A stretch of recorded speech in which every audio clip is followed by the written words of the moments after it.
This program is based on true events. Certain scenes and dialogue have been dramatized, and it may even cause nightmares. I'm Todd Robbins, and all my life I've been fascinated with stories so strange, so dark, so twisted. They couldn't possibly be true.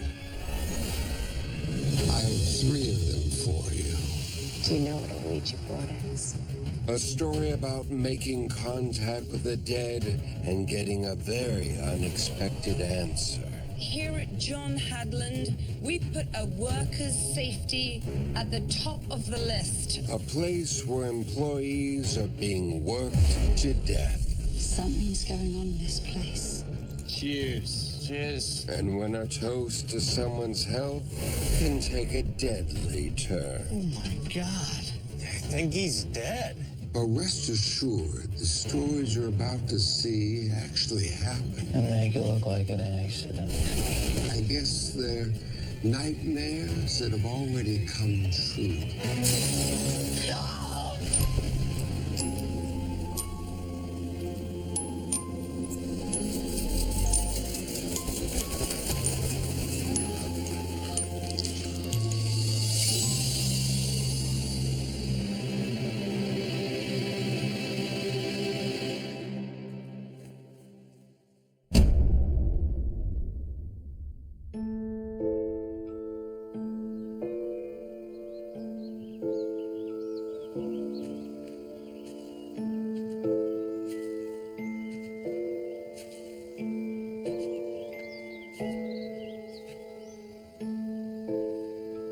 Charlie, I miss you so much.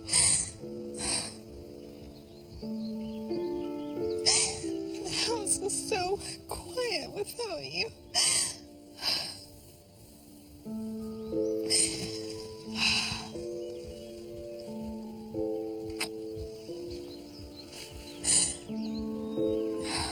Life can be so unfair. And so can death. Charlie Bowen died just like that one day. His widow, Nancy, never got a chance for one last smile from him, one final embrace, one last goodbye. Please. Nancy Bowen was a spiritual woman, a woman who believed in a spiritual world other than this one. And she was devastated when her husband died. She wanted, to try to reach out.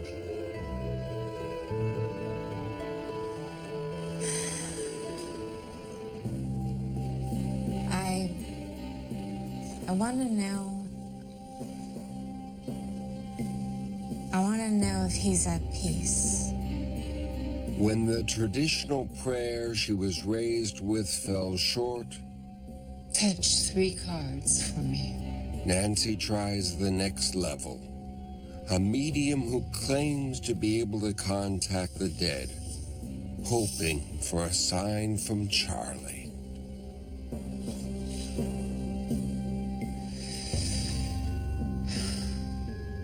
He was not a wealthy man,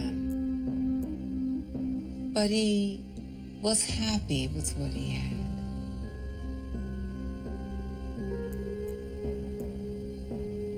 I guess you could say that.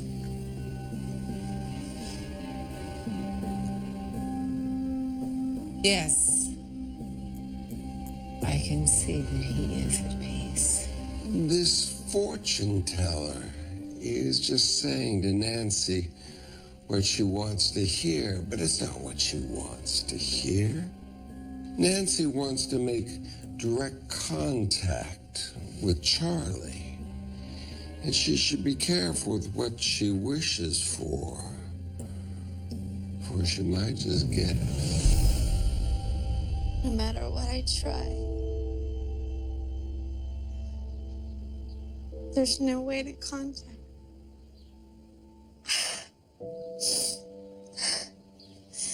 Listen to me. You must think I've lost it. No. You don't sound crazy, not at all. Lila Jefferson was a model, and she was a neighbor and a friend to Nancy Bowen. It can be done, you know. Contacting the dead. How? Do you know what a Ouija board is? Nancy, I have to say something first. The Ouija board, the spirits, it's just sometimes we unleash things that we can't control. Dark things. I'm not afraid. Let us begin. Spirits, we mean you no harm. Ouija boards started in the late 19th century, but they're strictly a parlor game. Only around the 1910 to 1920 period, they become connected with spiritualism. So Ouija board becomes one of the main ways to communicate with the dead. Is there a spirit here with a message for someone at this table?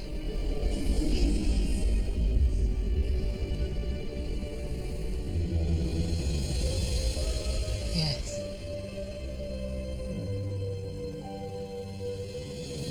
Make yourself known to us.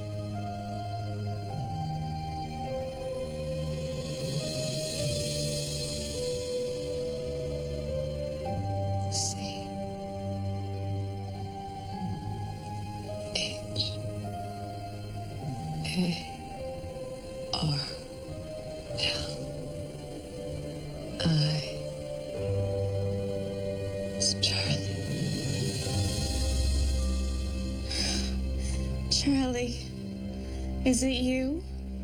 Nancy, not so loud. Ask him something that only he would know the answer to. Okay. Charlie, what did you do for a living?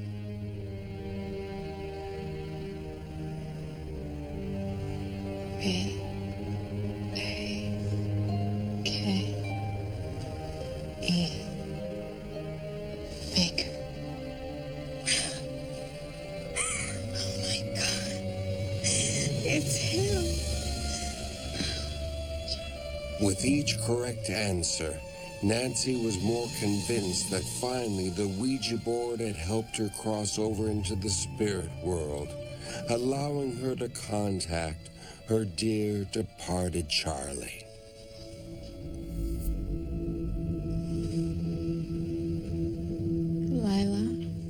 Nancy, shh.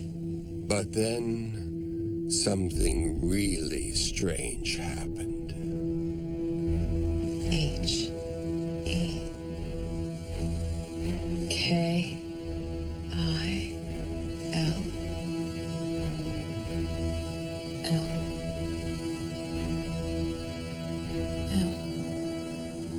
She killed me. Wait, is that what it's saying? That he was murdered? She killed me. But who's she? Charlie, who killed you? This is black magic. No, Lila. No, I can't be here. All Nancy wanted was to reach out to Charlie one last time. But when she did, it was like he was there the whole time, just waiting for her with a message from beyond the grave. His ghost claimed that Charlie didn't just drop dead, he was murdered. And murder is always a matter for a higher authority. So there was no police investigation at the time of the death? No. I mean, the policeman did come to tell me, but Charlie was at the bakery, and then he just fell over dead. And then he went right to the morgue and then to the funeral, and there was no investigation. Ma'am, if there's no cause for the police to believe that your husband was murdered, then he probably wasn't. Murder is a very hard thing to hide for most people. What makes you think different now anyway?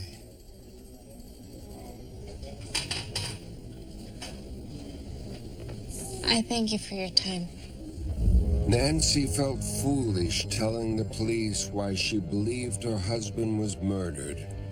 So without an investigation, there was only one thing to do to solve this mystery. We have to try it again. Nancy, this could be dangerous. Just once more. I need to know what it says. I need to know what Charlie is saying. Lila, please. I can't do this without you. All right. Just once more. Thank you. Thank you. Thank you. Thank you. Thank you. Spirit, if you are with us, can you show us?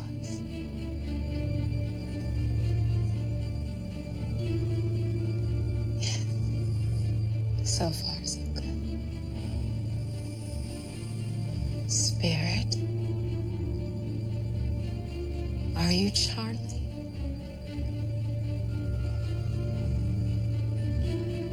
Yes. Who killed you, Charlie?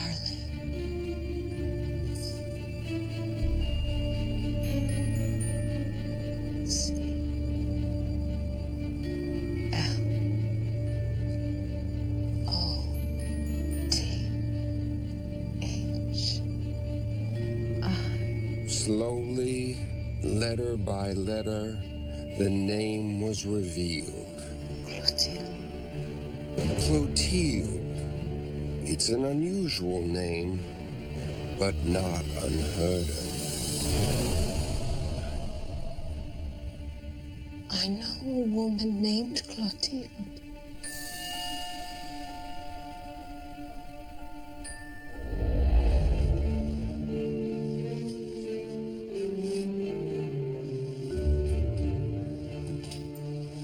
Clotilde? Clotilde? Clotilde?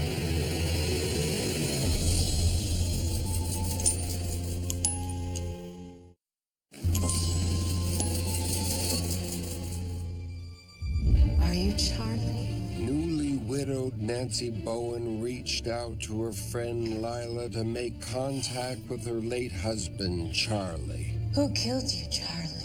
Charlie's spirit revealed that he was killed by a woman named Clotilde.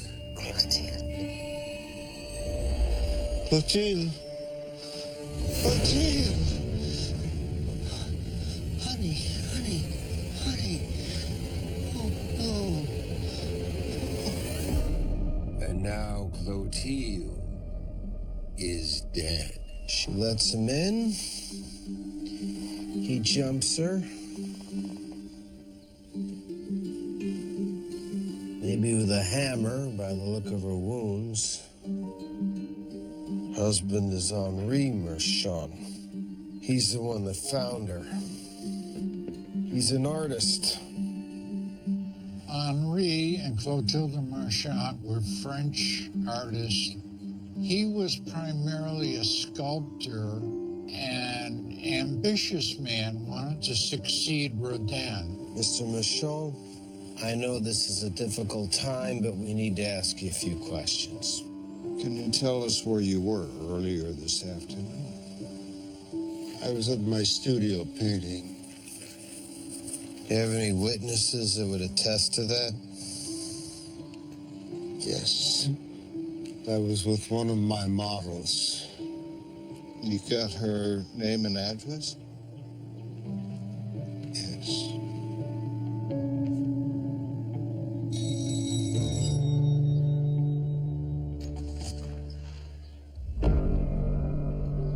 Hi. Can I help you? Afternoon, ma'am. Are you Lila Jimerson? I am. Just have a couple of questions to ask you. May we come in? Thank you. How can I help you, Jennifer? We're investigating the murder of Clotilde Michon. Were you with Andre Michon earlier this afternoon? Yes, I was with him all day modeling for him. Did he ever mention his wife? You do know he was married. Yes, I knew. But no, we never spoke about his wife. I can't believe she's dead. And it's all my fault. No, I didn't do it. But it's just... You see, I have this friend named Nancy, and I can't believe she went through with it. And just like that, she betrayed her friend. She claimed that Nancy was responsible for the murder of Clotilde and that the Ouija board prompted her to do it. Okay, Mrs. Bowen. Why don't you tell us about the murder of Clotilde Michon? I did it.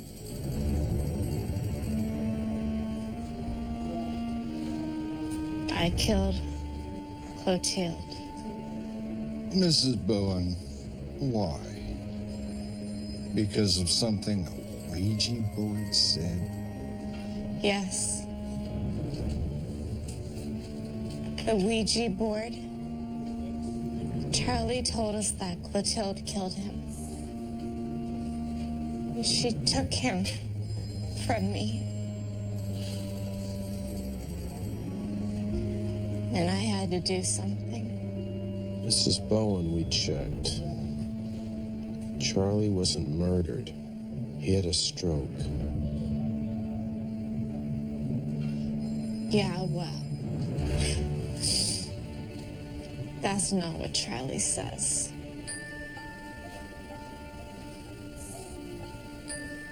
When the police came for Nancy, she was forthcoming, but she had told them the plot of the murder.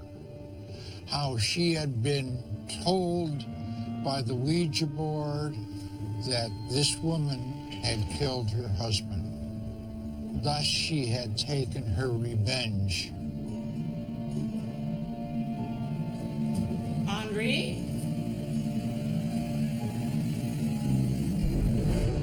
Are you Clotilde? What are you doing in my house?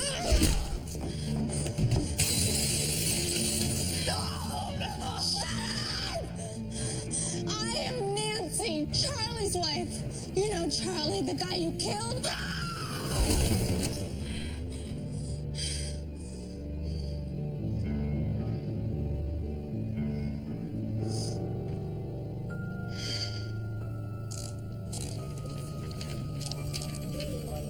I want to thank you, Mrs. Bowen, for being so straight with us. We've typed up a statement for you exactly as you gave it to us. I'd like you to look it over right now, and if it is indeed exactly as you told it to us, just give us your signature right there at the bottom.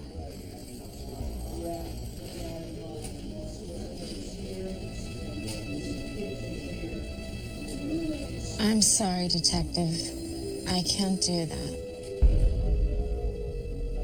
Mrs. Bowen,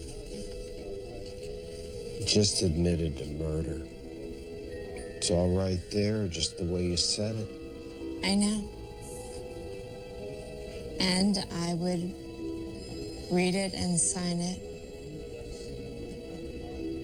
if I could.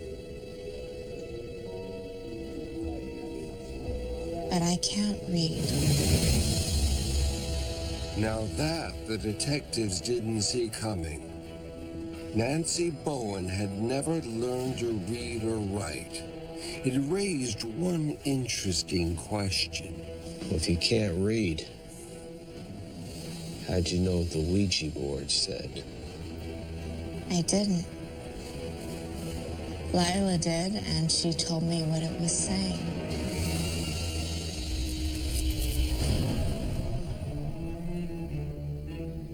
Please, Lila, you have to tell me what it says. Nancy couldn't even read her own name, which her good friend Lila knew. Please, I can't do this without you. Clotilde. You see, that Ouija board was inhabited by an evil spirit. But it wasn't Charlie's. It was Lila's. Big.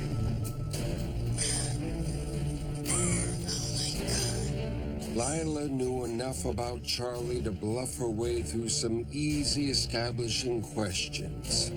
And then, when she had the hook set deep into Nancy, Lila pushed the planchette around the board and told Nancy that Charlie had been murdered by Clotilde. But why would she want to do a thing like that? Lila had started out as a model, but very quickly she and Henri had begun a relationship, a romantic relationship, and was in love with Henri, and she wanted him for herself, and she used Nancy Bowen. Nancy was charged with murder but got off with a light sentence. Just 1 year in prison. The jury felt sorry for her, losing her husband and betrayed by her friend in her darkest hour. And as for Lila, well, she got off scot-free. Turns out there's no law against being a liar and the worst friend ever, at least not yet. And as for the Ouija board, well, if the story tells us anything, it's that you can talk to the dead, but the dead won't talk back to you. And if they do talk back to you, be wary of what they tell you. Making contact with the dead can be chilling. But in our next story, it's contact with the living that's the most terrifying. Something's going on in this place.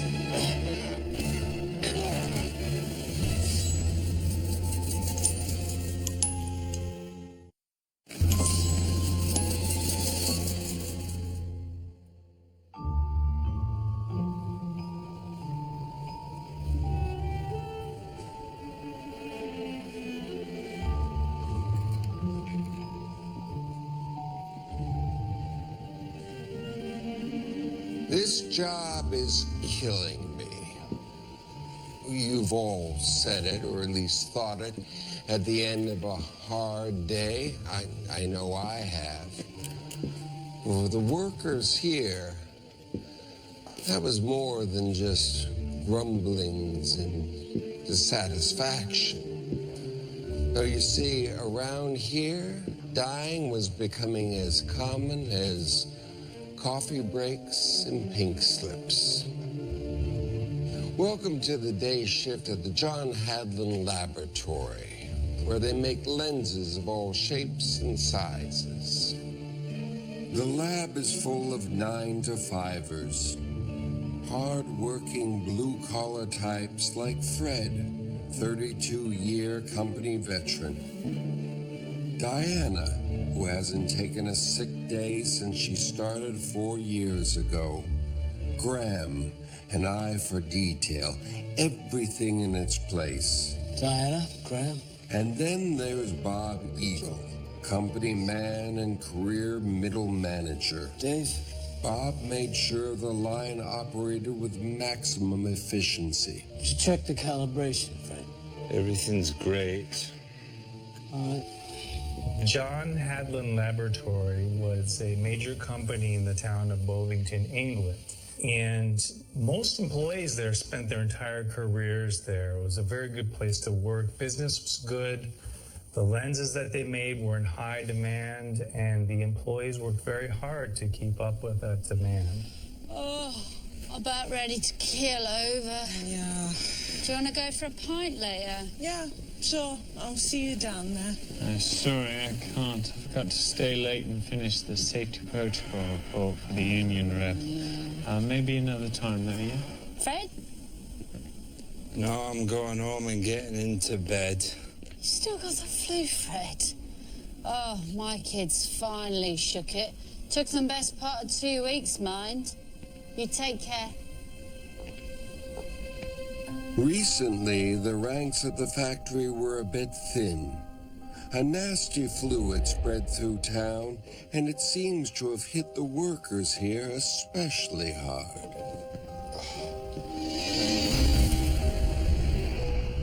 Fred, I'm really worried about you. You need to get some good rest, all right? I'm fine. You don't look fine, mate. Yeah. Have some hot tea, yeah? Liquids and rest, that's what's important. Hey, everyone, can I have your attention? It's payday, and we're all happy about that. But the thing is, we're down a few key people, as we all know. Yeah, the bug. So we'll just have to play a little catch-up this weekend with some overtime. So without further delay, who wants to get paid? And Scott. And I need you to come in tomorrow. It's uncertain the workers believe overtime pay is worth the risk of catching this bug. But Bob Eagle certainly does. You? Tomorrow. You don't like the shepherd's pie? I added extra potatoes just the way you like. Pie's fine. Is it your stomach? I knew it. You went back to work way too soon. I had to. I used up all me sick days.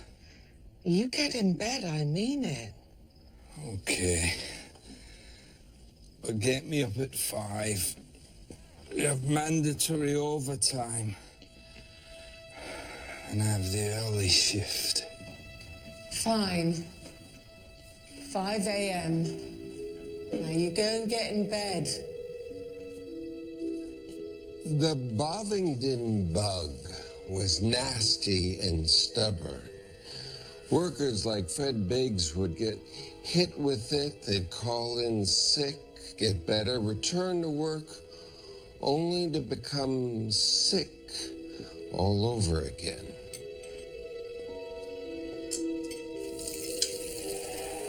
Fred, come and get your breakfast. It's on the table. It's 5:30. You're gonna be late. Fred?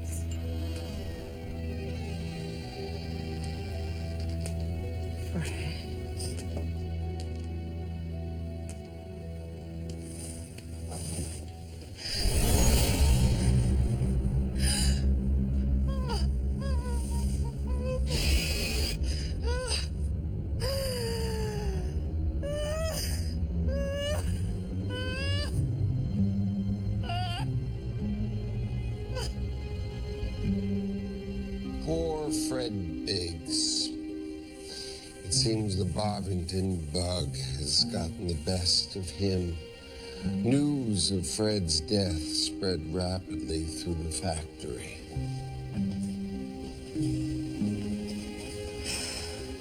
Just don't believe it. He was here yesterday. What was he, 60? His poor wife. I don't think they have much in the way of savings. terrible.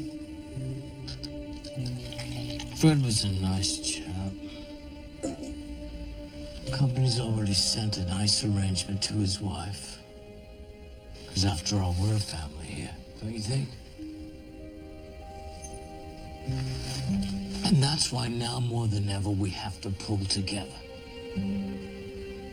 And really buckle down and get the job done. Don't you think Fred would have wanted it that way?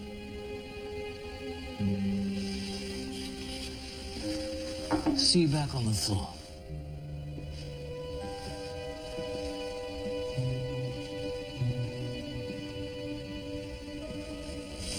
That was a bit odd. Huh? 3 months after the Bovington bug had hit, one factory worker here was dead and dozens others were sick. Even after the bug had run its course in the rest of the town, factory workers here at the Hadlin laboratory were still getting sick.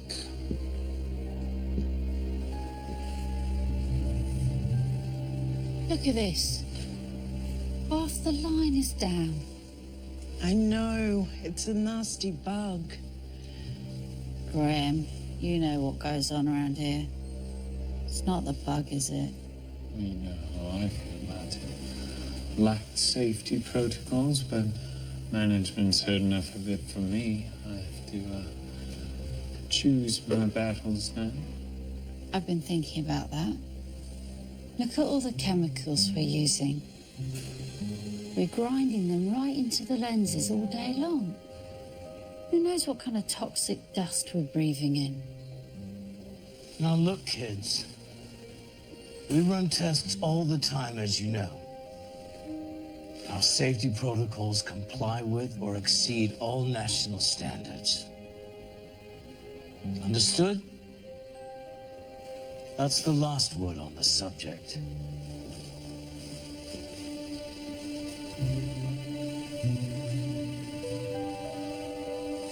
Listen, something's going on in this place. Something they're not telling us. Diana seems to be on to something. This didn't appear to be your average flu. It raised a question. Was there something at the factory making everyone sick? Or was it someone? The flu hit the plant very hard, and there were some very un-flu-like symptoms. For example, there was temporary blindness, hair loss, extreme pain, organ failure. It's very unusual. And 70 employees got sick with this flu, 70. And no one really knew much to do except just to keep working because they had to keep the plant open.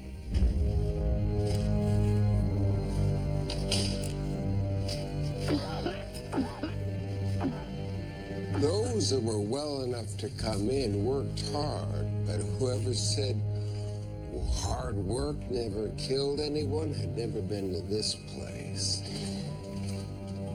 At this factory, you never know who's going to punch out for the last time.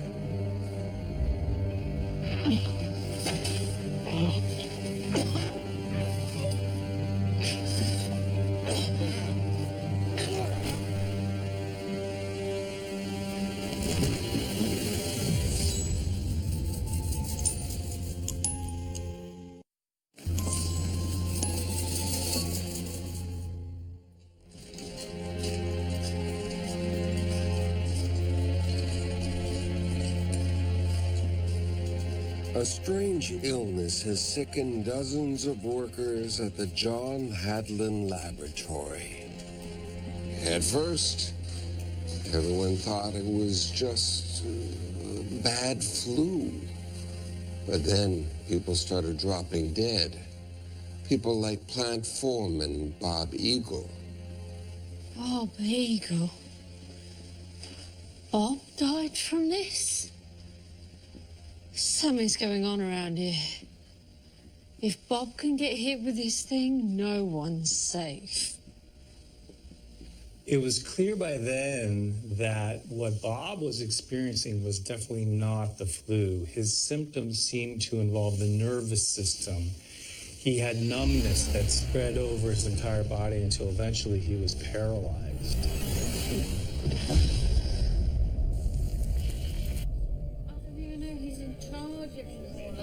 Thank you, everyone, for coming. We really appreciate it. If we could just settle down.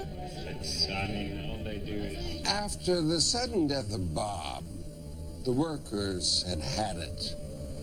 Management couldn't blame the flu for everything that was happening. The company bigwigs held a factory-wide meeting. Everyone was here. Attendance mandatory. Everyone, if we could... Everyone, please, I think we all know that here at John Hadland, we put our workers' safety at the top of the list. And to prove that's the case, we are going to be shutting down production. What? Temporarily, until we get to the bottom of this, okay? And just so that you are all aware, we have already checked for high levels of environmental toxins. Excuse me, madam. Have you checked for thallium? Excuse me? We make thallium bromide iodine lenses here. I mean, thallium is quite toxic. If it's not properly contained, it can poison anyone who breathes it in or even touches it. I mean, can you honestly say that we're all safe from thallium? I can honestly say that we put all workers' safety above all else. And thank you all for coming. What? That's it. Who is this guy? I don't know.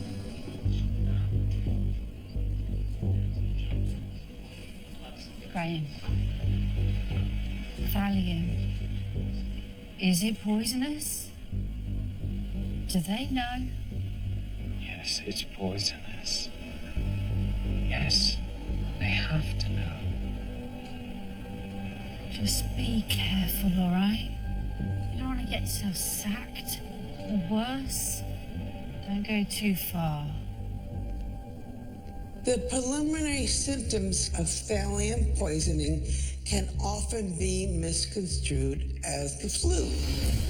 As it progresses, they will have other symptoms as hair loss, numbness in the hands and feet, and other aspects that will affect other organs.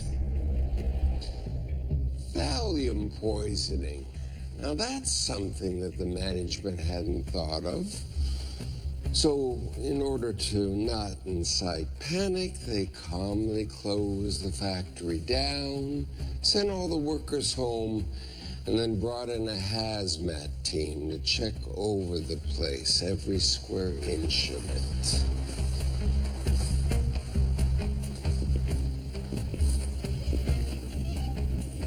They looked for thallium, radioactive fallout, leakage of any of the chemicals used in the manufacturing process. After a thorough going over, the lab was deemed completely safe. They found nothing that could even remotely be causing the strange symptoms. With the factory deemed safe, management ordered everyone back to work. The day after the results of the investigation were announced, workers were back at their shifts as usual, but on this particular day, someone was missing.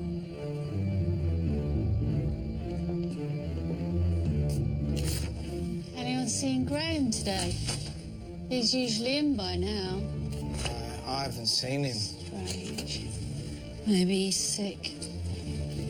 You don't think the company would... I'm not sure what to think. I only know I'm worried about it.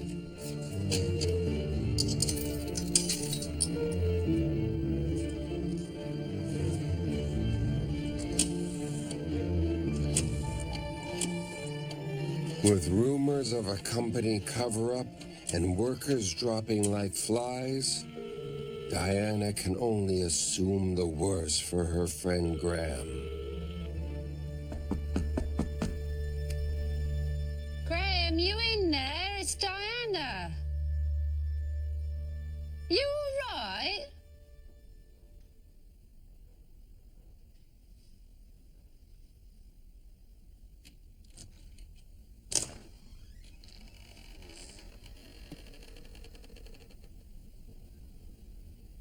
Graham? Graham? You didn't show up for work.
The discovery of Graham's diary was significant.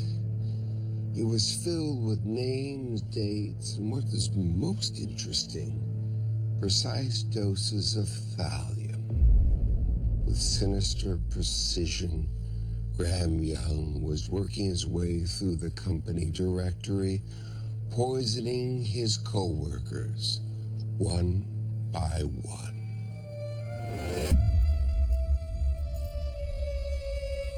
Graham Young eventually showed up to work that day.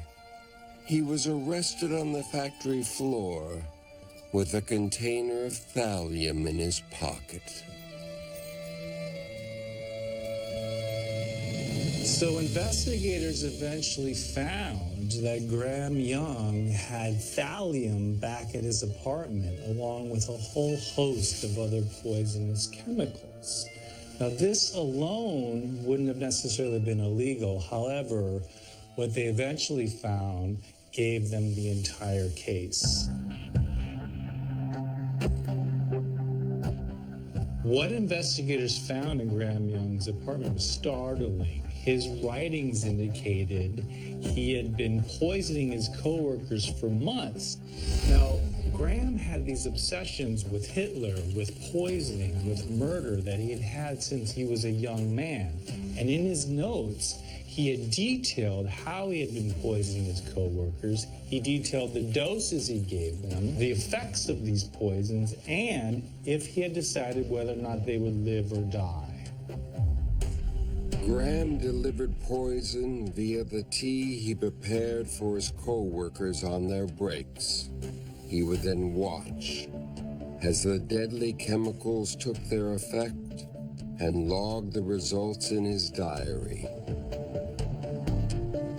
During their investigation, police found that Graham Young had a long and twisted history of poisoning the people around him. As a young boy, he had poisoned classmates, teachers, even his own family, just to watch how people reacted to poison. At 14 years old, he was sent to an insane asylum, and when he got out, he went to work at the John Hadlin Laboratory. Management never knew they were hiring a madman with a penchant for poison. In Graham Young's short time at the Hadlin Laboratory, he poisoned 70 co-workers, including Diana, who narrowly escaped death but was left with major lifelong complications. Graham Young was eventually convicted for 2 murders, 2 attempted murders, and 2 counts of administering poison. For these crimes, he received 4 consecutive life sentences, even though he poisoned 70 of his co-workers. Ironically, while he was in prison, he was himself poisoned by a fellow inmate. Graham Young died in prison at the age of 42. It was much to the relief of his fellow inmates and the staff at the prison, because while Graham was around, they were always filled with worry whenever they consumed any kind of beverage, especially tea.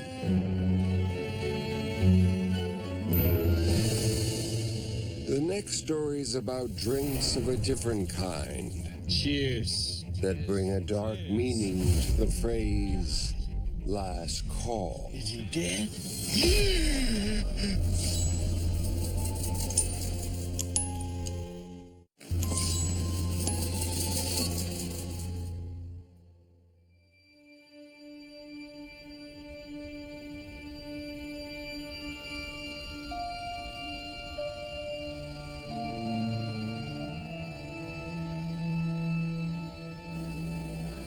Luck. Some people have it, some don't. And then there's Mike Malloy. During the 40-some years he's been around, he's done nothing with his life, and he sees no reason to do anything differently now. He's a part-time day laborer and a full-time drunk. Michael Malloy loves the bottle, as do the other guys in the speakeasy. And so they sort of bond over this mutual love of drinking. From the outside, he appeared to be the unluckiest man in the world. But appearances can be deceiving. Mike. Mike, wake up. Come up. Yeah? Yeah. Take a cab. Yeah? Mm-hmm. Go on. Have a good night. Oh, jeez. It's the other way. Thank you, Tony. It's been a long night of drinking with the boys. Mike's got his fill and has just enough motor skills to hail a cab. Taxi!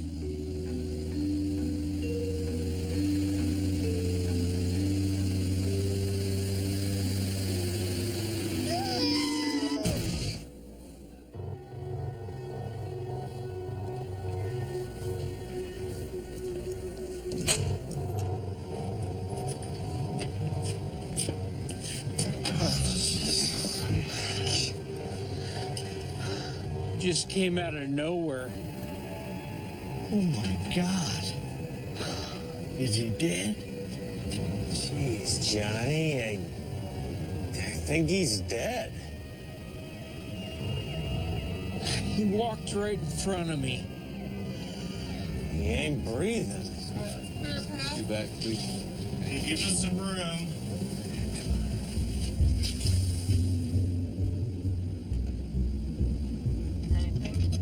No, I'm not getting pulse. Yeah, we lost him.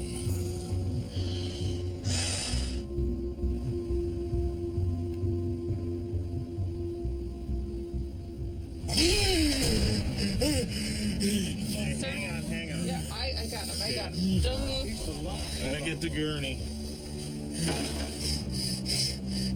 I try to calm down. Can you look at me?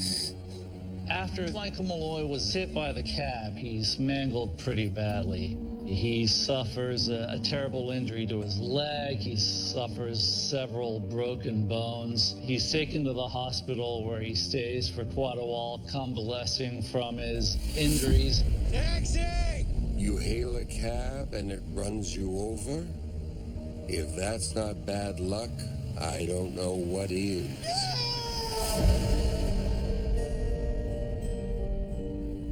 Out of a hospital and onto a bar stool.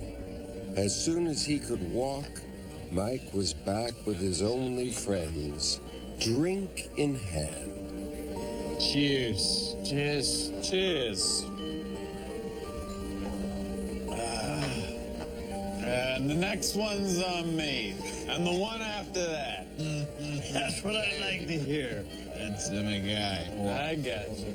After his return to the speakeasy, he's ready to start drinking again, and his friends are more than willing to sit and drink with him. And once again, they return to their hard drinking ways. To the only two guys who came to see me in the hospital.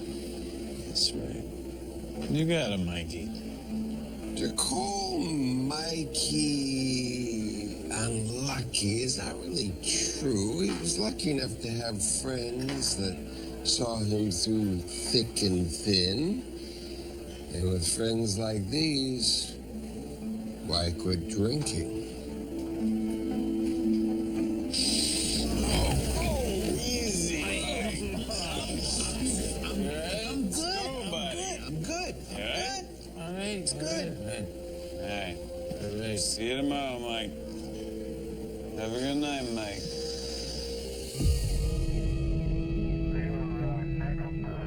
It's a cold, cold November evening, and every New Yorker is feeling the freeze, some more than others. That's our man Mike. It's been a couple of hours since he left the bar, but here he is, alone, naked, and frozen to death. No. He's gone. All right. I'll get the gurney. It's so very ironic. Mike Malloy survived being hit by a cab, only to end up here dead a month later. It seems to be the end of the story of this poor, sad man. All right, get on here. Hey. Whoa, hey. Welcome back. What's your name? Hello. Sir, what's your name?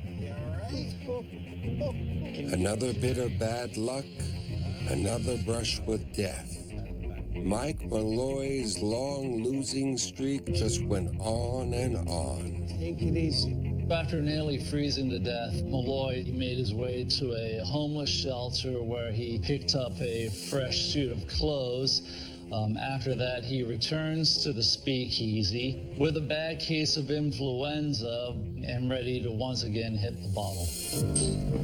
You'd think that after a second near-death experience, Mike would re-examine his life choices. Hey, Mike. Good to see you, buddy. Hey, Joey. But no. Just a few days later, he was right back at Pat's, elbow to elbow with Joe and Tony. Hey, where the hell have you been? We haven't seen you in days.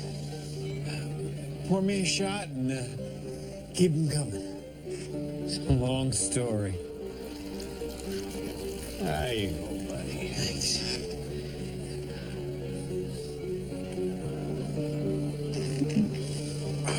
That night, Mike drank enough to drown a sailor.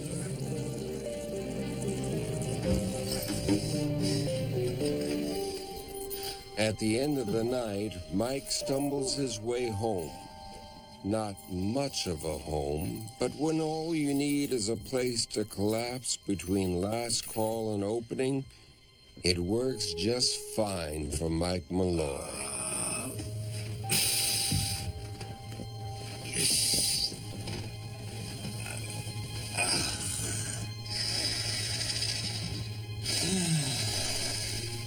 After a few days, the neighbors called the police. They couldn't stand the smell anymore. The police came, and since it was Mike Malloy, they checked twice, but Mike was dead. A car accident, a night spent in the freezing cold, and now this. It looks like Mike is finally gone. But Looks can be deceiving.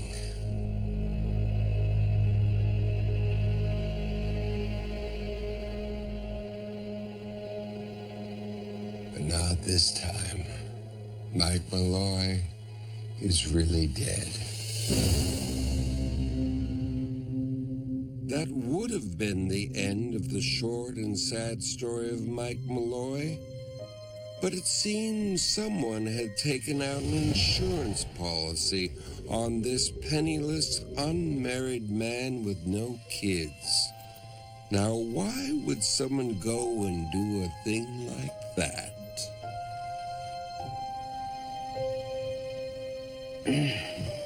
So this is what I want to know. How'd you think you'd get away with it, huh? When the autopsy came back on Mike, they find he didn't just die an alcoholic's lonely death. He was murdered. He killed the guy. Never hurt no one. And for what? Some insurance money? It was a decidedly unpleasant way to go. You see, Mike died of carbon monoxide poisoning, and it wasn't an accident. All it took was one look at that insurance policy for detectives to find their prime suspects. Can I get a smoke?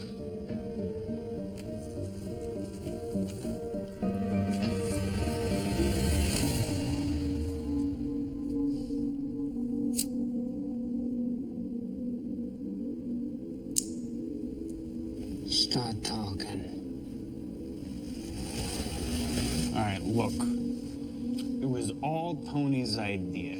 I swear I told him to leave the guy alone. Turns out those barfly buddies that always had Mike's back were actually trying to kill him. But when the police uncovered the insurance fraud, the conspirators ratted each other out faster than they could say cheers. Hit by a cab, found naked outdoors in the cold, all those near-death experiences, it all appeared to be a string of very bad luck. But in reality, those horrible incidents were failed attempts to kill poor Mike Malloy. Count it. You see, it was Mike's old drinking buddy Tony that paid Hershey Green, the cab driver, to run him over. And make it look like an accident. And the night Mike got so drunk he was found near death in an alleyway?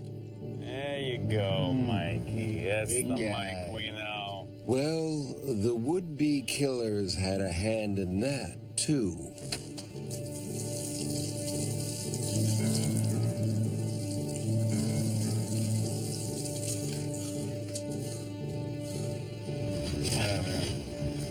They left him in that alley, naked in the freezing cold, hoping he'd die there and it would appear to be an accident.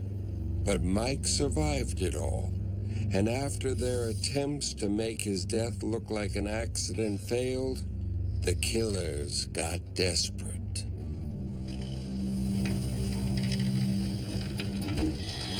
Give me the hose. Open up, Mikey.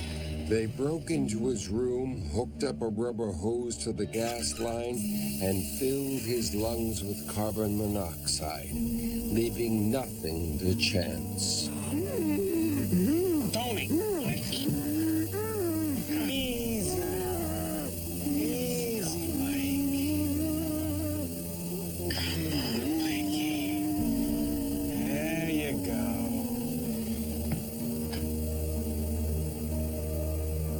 Is he dead? Joe Murphy and Tony Marino received death sentences for their truly bizarre and despicable plot to kill Mike Malloy. They were executed at Sing Sing Prison. Let's get out of here. Yeah. And Harry Hershey Green, the cabbie, he was sentenced to prison too. The saddest thing of it all was the price that Joe and Tony put on Mike's friendship. How much would they have made if they'd been able to cash that policy? Not much. About enough to pay off their bar tab here and a little bit left over. To them, Mike Malloy's life was as cheap as the booze served in this joint.